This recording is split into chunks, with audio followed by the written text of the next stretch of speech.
What if the man you trusted to keep you safe was the very one hiding behind the badge, watching from the shadows, memorizing your routine, and waiting for the perfect moment to strike? He didn't just wear the uniform, he weaponized it. By day, Gerard Schaefer pulled you over for a broken taillight, and by night, he dragged you into the swamps and made sure you never came back. This is the true crime story of a Florida sheriff's deputy who turned his patrol route into a hunting ground, and Florida's sunlit streets into the setting of a nightmare. If real-life horror stories send a chill down your spine, hit that like button, subscribe and turn on the notification bell, because what this man did is almost too disturbing to be true. Gerard John Schaefer was the kind of man you were supposed to trust. He wore a uniform, flashed a badge, and spoke with the confidence of someone who claimed to stand for law and order. In his quiet Florida neighborhood, people waved at him, smiled as he passed by, and believed their daughters were safe with men like him patrolling the streets. But what they didn't know, what no one could have guessed, was that behind that badge was a man waging a private war on innocence.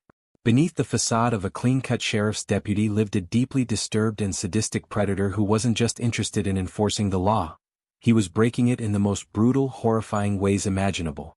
Schaefer was no ordinary killer. He didn't just murder, he hunted. He stalked young girls and women, lured them into his trap using the very authority people trusted, and once he had them under his control, his true nature surfaced. He tied them up, humiliated them, tortured them, and often forced them to choose between pain and death. Then he killed them, and sometimes he bragged about it in twisted writings that would later be used as evidence. His crimes weren't spontaneous or fueled by rage. They were calculated, cold, and methodical. He kept souvenirs, wrote short stories describing fictional murders that eerily mirrored real disappearances, and even claimed to be responsible for more deaths than anyone could prove. And here's what makes Gerard Schaefer's story even more terrifying. He started young. His fantasies of domination and murder didn't just appear one day, they were cultivated over time, nourished by violent daydreams and a disturbing obsession with control. He was writing about kidnapping and torturing girls as a teenager. By the time he joined law enforcement, he had already perfected the persona he would use to lure victims. Becoming a cop didn't tame his dark urges, it gave him the perfect cover. As we peel back the layers of this chilling case, you'll learn about the double life of a man who fooled his colleagues, preyed on the innocent, and confessed to horrors that would make even seasoned detectives lose sleep. This isn't just the story of a killer. It's the story of how evil can hide in plain sight, behind a smile, behind a uniform, and behind a badge meant to protect. This is the disturbing true story of Gerard John Schaefer, Florida sheriff by day, sadistic serial killer by night. And it all begins with a boy, a fantasy, and a deep, burning desire to dominate and destroy. Gerard John Schaefer was born on March 26, 1946, in the quiet town of Wisconsin, but from the very beginning, his life would be anything but ordinary. His early years were marked by a toxic, chaotic environment, a family where love was scarce and dysfunction was the norm. His father, an alcoholic and emotionally abusive man, belittled and humiliated him regularly, leaving deep scars on young Gerard's psyche. This unstable and often frightening home life shaped the boy into something deeply disturbed, someone who sought control and power as a means of coping with the helplessness he felt growing up. His father's abuse wasn't just physical, it was mental, and it twisted Gerard's perception of love, intimacy, and what it meant to have power over others. From a very young age, Schaefer's obsession with dominance and control became apparent. He didn't just fantasize about power, he craved it. In a bizarre and chilling act that foreshadowed his future behavior, Schaefer reportedly tied himself to trees, experiencing sexual arousal from being bound. This strange compulsion wasn't an isolated incident. It was one of the many twisted fantasies he would later confess to as he became more self-aware of his disturbing desires. But this wasn't the only red flag. Schaefer admitted that as a young man he was fascinated by spying on women, peeking through windows and watching them without their knowledge, fueled by an overwhelming need to assert dominance and control over them. But the behavior didn't stop there. As Schaefer grew older, his acts of cruelty began to expand. He took pleasure in torturing small animals, feeling a deep satisfaction as he exercised control over helpless creatures. In hindsight, it's terrifying to think how these early signs of sadistic tendencies would only grow more horrific with time. Schaefer's obsession with death, violence, and control began to take a more chilling shape, manifesting in his writing. He would pen short stories laced with violent imagery featuring rape, torture, and murder, acts that were all too familiar in his dark fantasies. These weren't the stories of a misunderstood teen or an attention-seeking artist. These were blueprints for what he would later carry out in the real world. Those who knew him as a child and young adult noticed the strange aura he carried, one that unsettled people even when he wasn't speaking.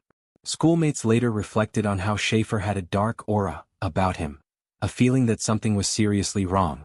Though he often appeared like just another awkward, introverted kid, there was always this underlying sense that something was off. Teachers, neighbors, and classmates couldn't pinpoint it, but they all felt it, a subtle but undeniable discomfort whenever Schaefer was around. Yet, in a society that often overlooks the early signs of violent tendencies, no one truly took action. No one could have known that the dark fantasies inside Schaefer's mind would soon take shape in the most terrifying ways imaginable.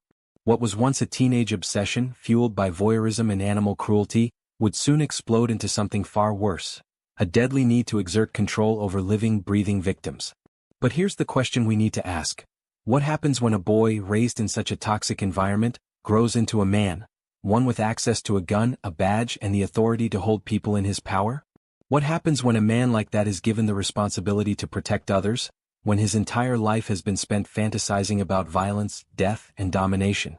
The terrifying truth is that this man was now in a position of power, and it wouldn't take long before he used it to fulfill his darkest impulses. In 1972, Gerard Schaefer's life took a chilling turn when he joined the Martin County Sheriff's Office, and with that seemingly innocent step, he entered a world of deception and death. To the outside world, he appeared to be the epitome of law enforcement integrity, a clean-cut, professional man who had sworn an oath to protect and serve.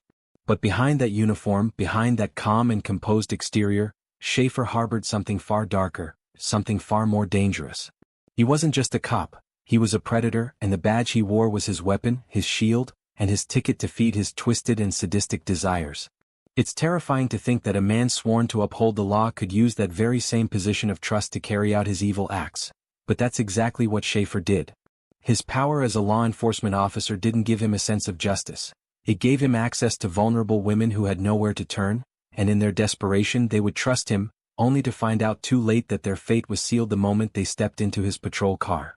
Does that make you wonder about how many others in positions of power use their authority for evil purposes, hiding behind their badges? Schaefer's patrols were no longer just part of his job, they were his hunting grounds. Each time he drove his patrol car, he wasn't looking for criminals. He was searching for victims, young women, hitchhikers, runaways, those who were simply trying to make their way through the streets. How many innocent people have we passed thinking they were safe, not knowing they were being watched by someone with a much darker intent? Schaefer, using his position to his advantage, would stop his patrol car, pulling over the very women who believed they were getting a ride to safety. He'd smile, acting the part of the Good Samaritan, offering them the comfort and safety they desperately sought. But for Schaefer, this was all a game. He wasn't there to help. He wasn't there to protect them. He was there to lure them into his grasp, and once they were inside his car, they were trapped. What does it do to a person's mind when they realize that someone they thought they could trust, the person who was supposed to protect them, was instead their greatest threat? For these women, there was no escape. Schaefer's dark fantasies of power and control came to life in the most horrific ways. Once he had them in his clutches, he would drive them to secluded areas, far off the beaten path, where no one could hear their cries. It was here, in the shadows of the night, that Schaefer would commit his heinous acts, binding his victims, often to trees, and subjecting them to unspeakable violence. He didn't just hurt them, he tore apart their lives, their dignity, and in some cases he took their very existence. What is it like for a person to have their life snuffed out like that, with no warning, no chance to fight back, just the cold realization that they were never going to see the light of day again? But Schaefer's cruelty didn't end with their deaths. His thirst for domination was insatiable. After killing his victims, he would often return to their bodies days later to continue his twisted rituals, mutilating, sexually assaulting, and defiling them in ways that defy comprehension. This was not just a man killing to satisfy a need for power. It was a man who enjoyed the suffering, the helplessness, the control he held over his victims even after they had died. It's hard to fathom what goes through someone's mind when they do such things, isn't it? How can a person look at another human being and decide that they are nothing more than an object to be controlled and destroyed? One of Schaefer's most notorious and chilling acts took place on July 21, 1972, when two innocent young women, 17-year-old Pamela Wells and 18-year-old Nancy Trotter, had no idea that their lives would end that day in the most brutal of ways. They were simply two teenagers, hitchhiking and looking for a ride to wherever the road would take them. When Schaefer pulled up beside them in his patrol car, they must have thought they were in good hands. He was a police officer after all, someone sworn to protect them. They couldn't have known that the man offering them a ride was a cold-blooded killer, and that this ride would be their last. How does it feel to be that trusting, to place your faith in someone who you believe has your best interests at heart, only to realize that you've been walking straight into a trap? Schaefer offered them a simple promise: safety. He told them he would take them where they wanted to go, but instead he drove them to a desolate, secluded area. There he would take their lives, leaving their families to wonder where they had gone. And to make matters worse, Schaefer wouldn't just end their lives. He would leave behind evidence of his depravity, with the bodies of Pamela and Nancy found days later, defiled and mutilated in ways that would haunt anyone who saw the aftermath. It's unsettling to think that someone could look at another human being, someone they've just met, and decide that their life no longer mattered. But Schaefer's story isn't just one of murder. It's a story of how a man given power and authority twisted those gifts into tools of violence and control. What do you think happens when someone with that much darkness inside is given the means to carry out their fantasies? Does it make you question how many others like him are out there, wearing a mask of normalcy while hiding their true nature behind closed doors? It's a chilling thought, but the truth is that Schaefer wasn't the first, and he certainly won't be the last. As Schaefer's reign of terror continued, his cruelty escalated, and on one of the most fateful days, he took his victims deep into the Florida woods, far from civilization, where they were truly at his mercy.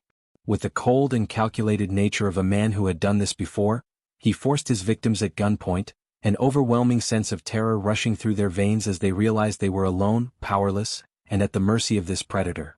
Schaefer, ever the manipulator, tied them to trees, and with a chilling calmness, he told them that he was teaching them a lesson, as if their suffering was some twisted form of education, an experience they would never forget, and one that would forever haunt them. What could possibly go through someone's mind when they say something like that to a victim? To treat human beings as nothing more than pawns in a game of control and cruelty? How does someone become so consumed by such darkness? But even in the face of such terror, fate sometimes has a way of intervening in the most unexpected ways, and on this occasion, a stroke of luck became the survivor's salvation.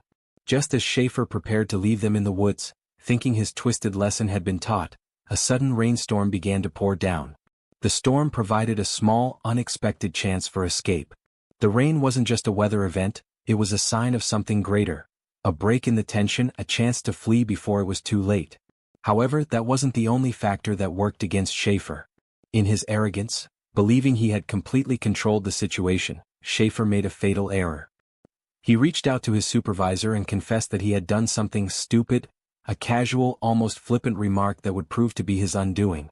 How could someone who had done something so monstrous speak of it so carelessly, almost as though it were an afterthought? His own arrogance, his belief that he had everything under control, would be his downfall. It wasn't long before Schaefer was arrested, but the charge was shockingly light: false imprisonment. Can you believe that? This man had just tied two women to trees in the woods, threatened them with a gun, and traumatized them in the worst ways imaginable, yet the system only charged him with false imprisonment, as if it were a simple case of kidnapping rather than the prelude to multiple brutal murders. And despite the severity of what he had done, Schaefer's story didn't end with his arrest. The most chilling part of this whole ordeal is that he was bailed out and fired, but there was no real follow-up. No one was keeping a close eye on him. The monster was let loose again. How could this happen? How could the system fail to recognize the clear signs of a man who was already slipping deeper into his violent tendencies? The question looms: what happens when a person is given another chance, another opportunity to do more harm? And even more frightening, what happens when that person believes they are untouchable? This situation begs the question: what would you do if you escaped from the clutches of a killer, only to find out that he was back on the streets just days later, free to do it all over again? Can you imagine the fear, the anger, and the helplessness that would course through your veins if you were one of the survivors, knowing that the very man who tried to kill you was out there, walking free? How would you feel about the justice system that allowed him to return to the streets so easily? The implications of Schaefer's release are chilling to consider. For the survivors, it must have been a nightmare to realize that the man who had nearly ended their lives was free, roaming the streets with the same badge and the same power to hurt others again. It makes you wonder, doesn't it? How many victims were there that didn't escape, how many didn't survive, and how many more were out there waiting to be discovered in the aftermath of his reign of terror? Drop your thoughts in the comments. What would you do in that situation? Would you trust the system again, or would you take matters into your own hands? As the investigation into Schaefer's dark and twisted life deepened, investigators uncovered a chilling secret: a hidden storage box tucked away in his mother's house, a place that would reveal the true depth of his depravity. Inside, they found a disturbing treasure trove that would make even the most seasoned detectives shiver with disbelief. Among the items were victims' jewelry, teeth, and even their driver's licenses. These were not just random objects. They were trophies, mementos of a killer who had taken pleasure in his victims' suffering.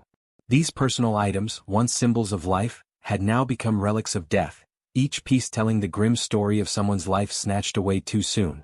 But the horror didn't stop there. No, not by a long shot. The most chilling discovery, the one that sent chills down the spines of all who saw it, was a stack of journals. Hundreds of pages filled with Schaefer's graphic, violent, and sadistic writings, each entry a twisted snapshot of his psyche, a mind consumed by darkness. These weren't just idle musings.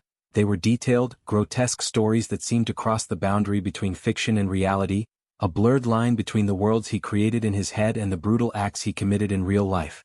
One particular story, titled "Murder Demons," stood out in the most terrifying way.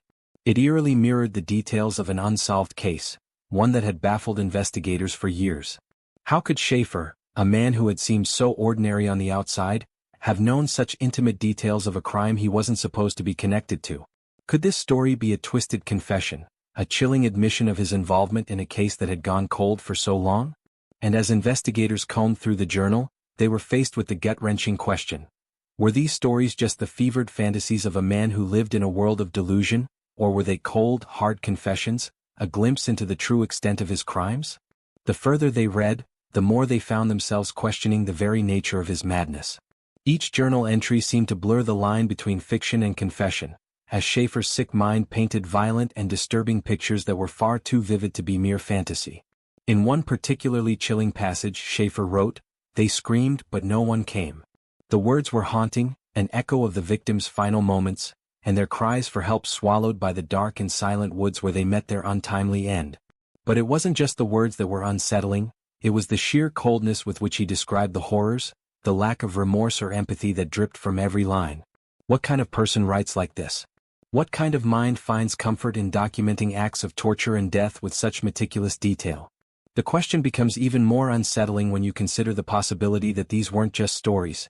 These were the confessions of a man who reveled in his ability to control, to torment, and to end lives with no fear of consequence. Each page turned, each line read, only deepened the mystery of Schaefer's psyche and his insatiable hunger for violence. What we were left with was a disturbing realization: Schaefer didn't just kill his victims. He sought to immortalize their suffering, to keep it alive in his own sickening way. These journals weren't just about death. They were about power, about the satisfaction of knowing that he could create a world where his victims had no escape, a world where their screams would go unheard. As you sit with these thoughts, consider this chilling reality. What if Schaefer's sick fantasies weren't confined to the pages of his journals? What if the true extent of his crimes, the real horror, was something far darker, something still buried in the shadows, waiting to be uncovered? As the investigation continued to unfold, the true scope of Gerard Schaefer's sadistic killing spree began to surface, and it was far more horrifying than anyone could have imagined. 2 confirmed victims would provide chilling evidence that would eventually link Schaefer to the grisly murders he had committed. Susan Place and Georgia Jessup, both young teens with their whole lives ahead of them, had the misfortune of encountering Schaefer in the summer of 1972. Their bodies, discovered dismembered and brutally mutilated, served as a gruesome confirmation of the horrors Schaefer had been hiding. It wasn't just the method of death that was shocking, it was the cold, calculated nature with which he had orchestrated their final moments. What made this discovery even more unsettling was the fact that investigators soon realized Schaefer's disturbing writings in his journal mirrored the details of these murders in horrifying precision. The details he had documented, torture, dismemberment, and violence so graphic it sent shivers down the spine, were now playing out in real life, and the connection was undeniable. Schaefer had not just written about his fantasies, he had lived them. And the bodies of Susan Place and Georgia Jessup were proof of that.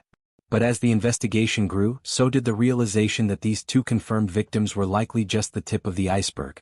The authorities believed Schaefer had killed far more than just these 2 teens. Estimates of his total number of victims ranged from 20 to 30, and in some cases even higher. Many of these victims were thought to be vulnerable runaways or hitchhikers. People who had no one to miss them, no one to look for them when they disappeared into the night. It's chilling to think that so many lives could be erased so easily, their bodies discarded and left to rot in the woods, where no one would think to look. Some of these victims' bodies were never found, making it impossible to know for certain just how many lives Schaefer had taken. These missing girls and young women, their fates shrouded in mystery, would forever haunt the families who had no idea where their loved ones had gone. Schaefer's writings revealed just how deeply depraved his mind had become. In the pages of his sick journals, he described in graphic detail his twisted desires, which went far beyond simple murder. His fantasies spoke of decapitation, necrophilia, and prolonged torture, acts of violence so gruesome and unspeakable that they were almost impossible to comprehend. Schaefer didn't just kill his victims. He sought to prolong their suffering, to make them feel every ounce of pain before they died. He wanted to be the one who controlled their fate, to watch as they begged for mercy that would never come. And perhaps most chilling of all, Schaefer didn't just take pleasure in the act of killing itself, he got off on the fear. He craved the terror in their eyes, the helplessness in their voices as they realized their fate. For him, the slow, agonizing process of torture wasn't just about the physical pain, it was about the power, the control, and the pleasure he derived from knowing that he was the one who could make them suffer. As you absorb this horrifying reality, consider this question: how many victims did Schaefer truly have, and how many more will remain lost to the woods, their final screams unheard? The chilling truth is that we may never know the full extent of his crimes, and that uncertainty only adds to the terror that continues to haunt those who uncover the legacy of Gerard Schaefer.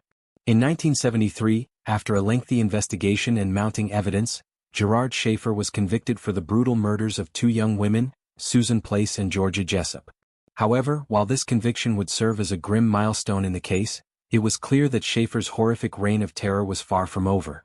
The chilling journals he had kept, filled with graphic details of violence and torture, strongly suggested that his body count was much higher, possibly exceeding 30 victims. Yet, despite this, the authorities could only charge him with the two murders they had concrete evidence of. The trial was a spectacle in its own right, with Schaefer acting smug and indifferent, almost as if he reveled in the attention. During his time in prison, he reportedly boasted to fellow inmates, openly claiming to have killed over 30 people, as if it was a source of pride. "I am a serial killer," he allegedly told one inmate. "I'd say I'm the best one." These chilling words were a stark reminder of his monstrous ego and the complete lack of remorse he felt for the lives he had destroyed. As he stood in the courtroom, there was no sign of guilt or fear on his face, only a twisted sense of satisfaction. The trial ended with Schaefer being sentenced to 2 life sentences, a sentence that seemed almost trivial when measured against the true scope of his crimes. In that moment, it became painfully clear that justice had come too late for so many of his victims. Their families would never truly see the justice they deserved, and the full extent of Schaefer's atrocities would remain a mystery, locked away in his cold, calculating mind. The courthouse footage, showing Schaefer smirking as the sentence was handed down, left viewers with a lasting image of a man who had no remorse, no humanity, just a twisted desire to see the world burn. Even behind bars, Gerard Schaefer couldn't escape his twisted compulsion for control and dominance. In prison, he continued to play his sadistic games, writing letters to crime enthusiasts, trying to sell stories of his grotesque exploits, and even relishing in the notoriety that followed him. Schaefer seemed to believe that his gruesome tales were his legacy, continuing to seek attention and admiration, even from behind the steel walls. But his reign of terror would come to a brutal and fitting end. On December 3, 1995, karma finally caught up with him. Schaefer's cellmate, Vincent Rivera, had apparently had enough of the man who had inflicted such terror on the world, and in a violent act of retribution, he stabbed Schaefer over 40 times and sliced his throat open. It was a savage, chaotic scene, one that echoed through the prison's corridors as guards screamed, "Code Red," and rushed to the scene. Some believe that Schaefer's violent death was a cosmic reckoning, a final message from the victims whose lives he had destroyed, a dark, haunting justice that was long overdue. Others argue it was simply a case of Schaefer crossing paths with the wrong inmate, someone who had their own demons to fight. Whatever the reason, Schaefer's death in prison marked the end of a life filled with unspeakable horror and twisted desires. But did it bring closure to the victims' families? Was it enough for the souls that he had taken? That's a question that remains to this day. Gerard Schaefer didn't hide in the darkness or wear a mask to conceal his true nature. He was a figure of trust, an upstanding law enforcement officer with a badge and a uniform, a man who was supposed to protect the public, not prey on them. And yet, It's precisely this shocking juxtaposition that makes his story even more terrifying.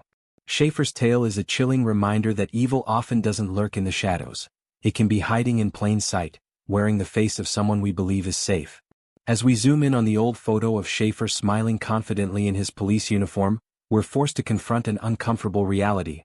We can't always trust appearances. Schaefer's horrific crimes serve as a grim warning to never take safety or trust for granted, and to always question who holds power and authority over us. His case asks unsettling questions. How well do we truly know the people around us? And what sinister truths might be lurking behind the very people we place our faith in? Behind that badge there can be darkness beyond imagination. If this story sent shivers down your spine, hit the like button and subscribe for more twisted tales from the darkest corners of history. Drop your theories in the comments. How many victims do you think he really had?